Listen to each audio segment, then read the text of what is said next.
Samantala, tiniyak naman ng Malacanang na pag-aaralan ng mabuti ni Pangulong Ferdinand R. Marcos Jr. ang panukalang pambansang budget na nakatakda pang i-ratify ng Kongreso sa December 29.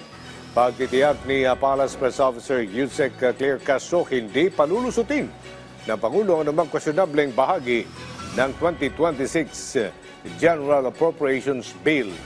Si Kenneth Pasyente sa sentro ng balita. Pag-aaralang mabuti ni Pangulong Ferdinand R. Marcos Jr. ang proposed 2026 national budget, oras na matanggap na nito ang enrolled version ng General Appropriations Bill. Yan ang tugon ng palasyo nang tanungin kung may sapat bang panahon ng punong ehekutibo para silipin ang budget gayong inaasahan ng ratifikasyon at transmittal nito mula sa Kongreso sa December 29. Sabi ng palasyo, inasahan daw ng Pangulo na mas maaga niyang matatanggap ang kopya ng enrolled bill.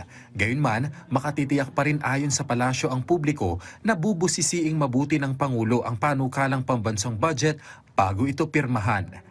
Pipilitin po ng Pangulo, pipilitin po na maaral, mabuti at mapirmahan po ang 2026 national budget bago magtapos po ang taon.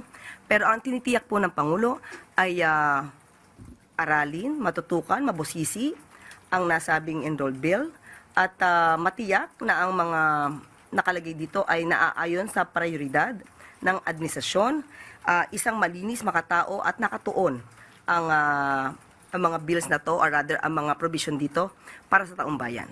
Tiniyak din ng Malacanang na sisiguruhin ng Pangulo na walang makalulusot na anumang questionableng insertion sa pambansang budget. Limitado man po ang panahon, ang sinisiguro po ng Pangulo ay aaralin mabuti to.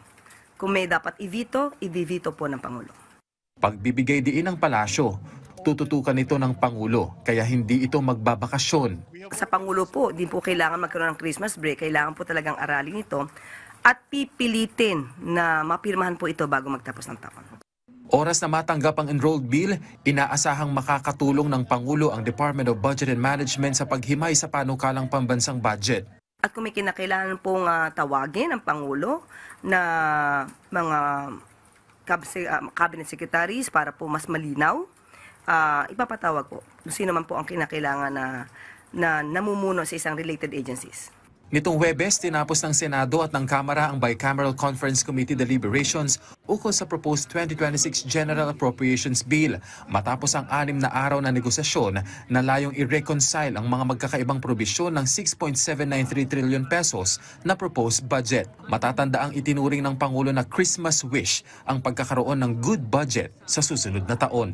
Kenneth Pasyente para sa Pambansang TV sa Bagong Pilipinas.